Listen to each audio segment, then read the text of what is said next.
आज हम एक बड़ा मुद्दा लेके आए हैं। जिस तरह से आपको लगातार हम पिछले 124 दिनों से आपको दिखा रहे हैं, जिस तरह से एक तस्वीर, वो तस्वीर को आप लगातार देखते आ रहे हैं।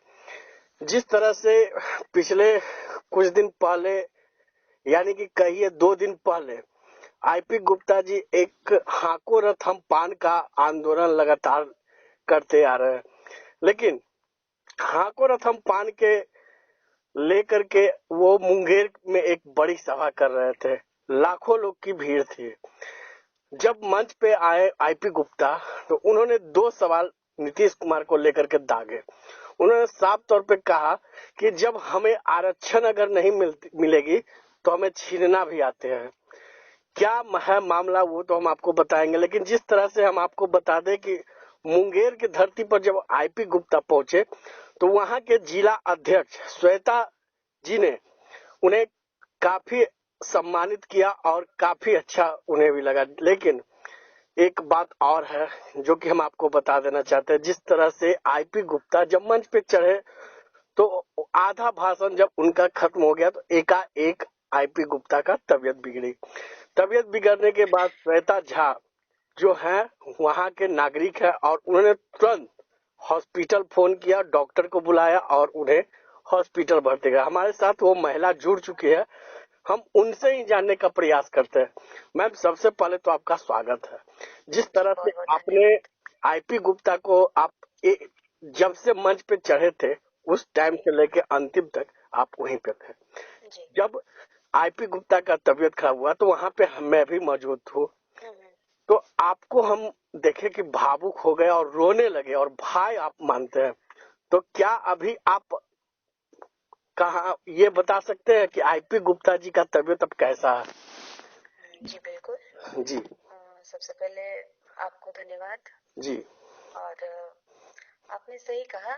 जब से मंच पे चढ़े जी सर, हम लोग भी उनके साथ ही मंच तक आए और तब से लेके प्रोग्राम समाप्ति तक साथ ही रहे। जैसा कि आप बता रहे हैं कि बीच में ही उनकी तबीयत बहुत ज्यादा खराब हो गई, तो ये बात हम लोग के लिए बहुत शॉकिंग हो गया कि अचानक उन्हें क्या हो गया।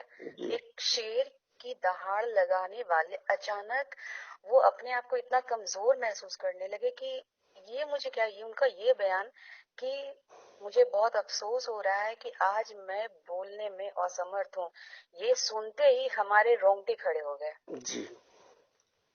और आनन फानन में उनको पहले बिठाया गया कि प्रोग्राम तो चलते रहेगा, लेकिन सारी बातों से परे सबसे पहले स्वास्थ्य।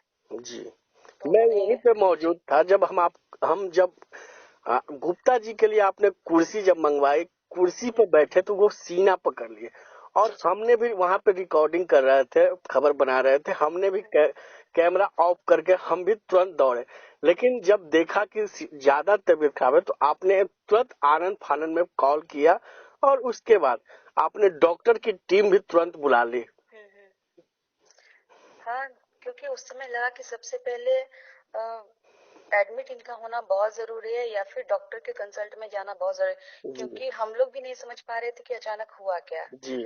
और सच में आपने कहा कि भावुक क्यों हो गए थे, तो जैसा कि मैंने आपको उस दिन के ही इंटरव्यू में बताया कि हम क्या कहिए ना कि पान समाज की सारी महिलाएं उन्हें दिल से अपना भाई मान चुकी हैं। जी जी। तो मुझे नहीं लगता कि मैं अकेले ही होंगी जो भावुक हुई होंगी।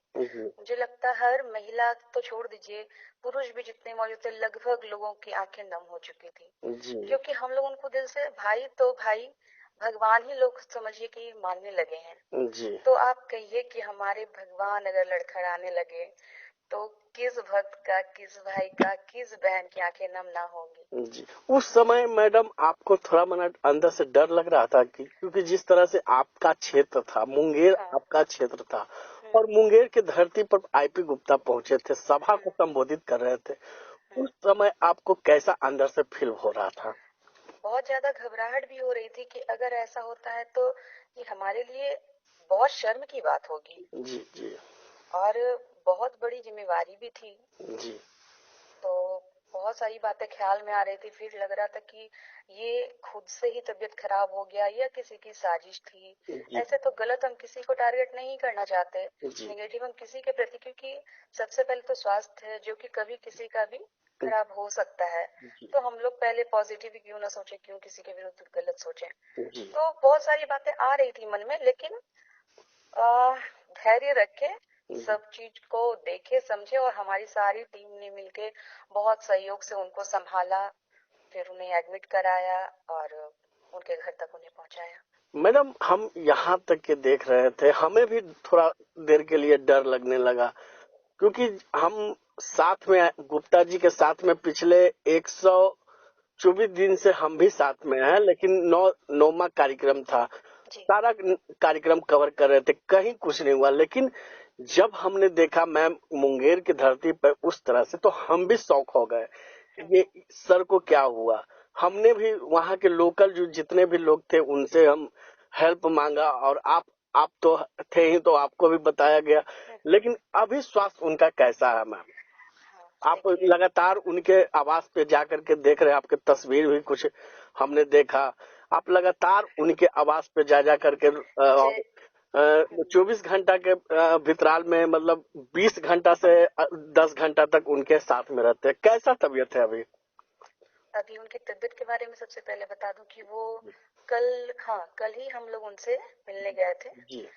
रात में उनसे मुलाकात हुई। हम लोग को फिर वापस अपने घर आने में लगभग 12:45 हो चुके थे रात के जी। अपने घर को वापस आने में सर से मिले, उनके साथ काफी टाइम बिताया हम लोगों ने, अच्छी खासी बातें की है। ऐसे तो सर अपने बेडरूम से नीचे नहीं आते थे, लेकिन हम लोगों से मिलने वो नीचे तक आए जी। और काफी देर हम लोगों को समय दिया। उन्होंने कहा कि यहाँ के लोकल डॉक्टर जो हमारे फैमिली डॉक्टर हैं, जो मेरे पर्सनल डॉक्टर हैं, उन्होंने अपने हद तक काफी चेकअप वगैरह किया, सब कुछ ईसीजी वगैरह हुआ, सब कुछ नॉर्मल रिपोर्ट आया। लेकिन कुछ एक्टिविटी उनके बॉडी में ऐसी हो रही थी उनके हिसाब से कि जिनको वो नहीं समझ पा रहे थे। तो इस वजह से कम्प्लीटली ट्रीटमेंट के लिए वो शायद आज पटना निकलने वाले थे, मे भी निकल भी गए हैं जी। अभी शायद वो पटना में ही हैं जी। हम सुनने में आया, हमको भी आया कि वो पटना आ चुके हैं, और कल जो है वो कुछ डॉक्टर के साथ में मिलने भी, एम्स के डायरेक्टर के साथ भी उनका कंसल्ट था, उनसे लगातार बातचीत हो रही थी। उनका मतलब उनको फॉलो कर रहे थे भैया। लेकिन उन्होंने कहा कि अब पहले ट्रीटमेंट, लेकिन ट्रीटमेंट के पहले भी जैसा आपको पता चला होगा कि कल भी भैया ने यही कहा कि उनकी तबीयत लाख बिगड़ गई हो, लेकिन वो मन से अभी भी कमजोर नहीं पड़े हैं। उनका शरीर अभी भी साथ ना दे रहा हो, लेकिन मन से अब तक वो उतने ही स्ट्रांग थे जितना स्ट्रांग लोग उनको परसों से पहले यानी 31 तारीख के पहले तक देखा था। तो मैम क्या लग रहा है कि आगे के भी कार्यक्रम गुप्ता जी करेंगे? हाँ, भैया के हौसले को देख के लग रहा है कि उनका ये जो उन्होंने ये जो रैली का नींव डाला है ना आंदोलन का, तो ये इसको पूरा किए बगैर तो हारेंगे नहीं, और हम लोग इनके सपोर्ट में पूरे फुल्ली खड़े हैं। इनको कभी नहीं डगमगाने देंगे, कभी हिलने नहीं देंगे। और ये अब तक अपने मन से इतने मजबूत है कि आज भी उन्होंने कहा था कि डॉक्टर से मिलने से पहले हम आंदोलन से रिलेटेड कुछ लोगों के साथ बैठक करेंगे पटना में, उसके बाद डॉक्टर के कंसल्ट में जाएंगे। जब आ रहे थे जमुई से, तो उन्होंने फतुहा में भी एक कार्यक्रम था, वहाँ भी कार्यक्रम को संबोधित करके ही आगे बढ़े, वो हिम्मत नहीं हार रहा है। हाँ, इस तरह से आप लोग लगातार हाको रथम पान का आंदोलन लगातार करते आ रहे हैं, और नीतीश सरकार को आप लोग घेरते आ रहे हैं। लग रहा है कि आप लोग को आरक्षण वापस मिल जाएगी, और कब मिलेगी? आप लोग तो लगातार ये कर रहे हैं, लगातार लगे हुए हैं, और आरक्षण तो देना ही पड़ेगा। और अगर नहीं आरक्षण मिलेगा तो क्या कहें, इस बार सरकार को हमारी ताकत का अंदाजा लग जाएगा। सरकार चाहती, केंद्र सरकार हो या राज्य सरकार हो, हमारा चुनाव आरक्षण हमें मिल सकता था। जिनके वोट की वजह से आप सत्ता में हैं, आप राजा बनकर सिंहासन पे आसीन हैं, तो आप उनके लिए कुछ क्यों नहीं सोच पाए? ठीक है, कोर्ट का फैसला क्या हुआ नहीं हुआ, आपको अल्टीमेटम भी मिला, आप हमारे बारे में हमारी तरफ से कोई कार्रवाई क्यों नहीं किए, क्यों नहीं उन दस्तावेज को निकलवाए, मैम और क्यों नहीं देखे कि आरक्षण छीन रहा है, इससे इतना जो नुकसान हो रहा है। हम लोग मतलब पान जाति जो है, ताती जाति जो, क्या आप जिस क्षेत्र में चाहिए ना कि ये आपको गरीब ही मिलेंगे, पिछड़े हुए ही मिलेंगे। इनके वोट की वजह से आप सरकार बनाए बैठे हैं, तो आपको हमारे बारे में सोचना ही चाहिए।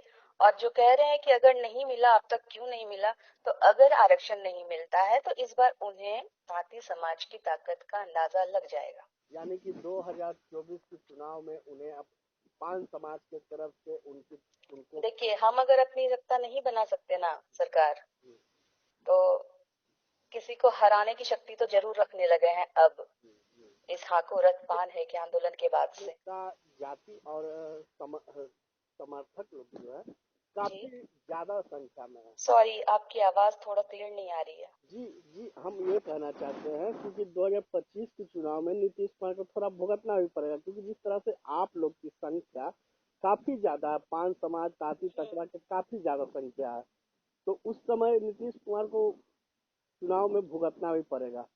हाँ, ये बात तय है। जी जी और अगर कह रहे, अगर आरक्षण दे देते हैं, वो भी मौखिक रूप से नहीं, लिखित रूप से, जी तो फिर ठीक है, कोई बात नहीं। जी। श्वेता जी, मेरा आखिरी सवाल रहेगा कि अगर इस कुछ दिन पहले हमने एक चिराग पासवान से जब आरक्षण के बारे में हमने सवाल पूछा, तो उन्होंने साफ तौर पे कहा, जब वो एनडीए में ही है, उन्होंने नीतीश सरकार को ही, अपने ही सरकार को घेरा और उन्होंने कहा कि पान समाज हो या कोई समाज हो, उनका आरक्षण मिलना चाहिए। तो क्या अगर चिराग पासवान आप लोग के साथ में खड़ा होते हैं, नीतीश कुमार के साथ में हैं और अभी, लेकिन आप लोग के लिए आरक्षण की भी मांग कर रहे हैं, तो मिलना तो चाहिए ही ना, जी, मिलना तो हम चाहिए। मेरा हो या हम सारे पान समाज के लोगों का, जी या खुद हमारे आईपी सर, जी भैया, जो भी कह लें, जो इस आंदोलन की नींव डाले हैं, उन्होंने भी और उन सबके साथ हम लोगों ने भी तो यही कहा है, शुरू से कहा है कि हम आरक्षण की मांग कर रहे हैं। कोई आरक्षण नई चीजें नहीं मांग रहे हैं, ये हमारी चीज थी, हमसे छीन गई, वो हमें वापस चाहिए। और इसे वापस दिलाने में जो हमारे साथ खड़े होंगे, जी जो हमारे सहायक बनेंगे, हम उनके साथ खड़े हैं, जी इसमें हमें कोई आपत्ति नहीं। ये हम खुले बोलते हैं जी कि जो हमें आरक्षण दिलाएंगे, हम उनके साथ हैं। जी हम आरक्षण की ही तो मांग कर रहे हैं। जी। तो चलिए, आज का सवाल आपने बहुत ही अच्छे से दिया और आगे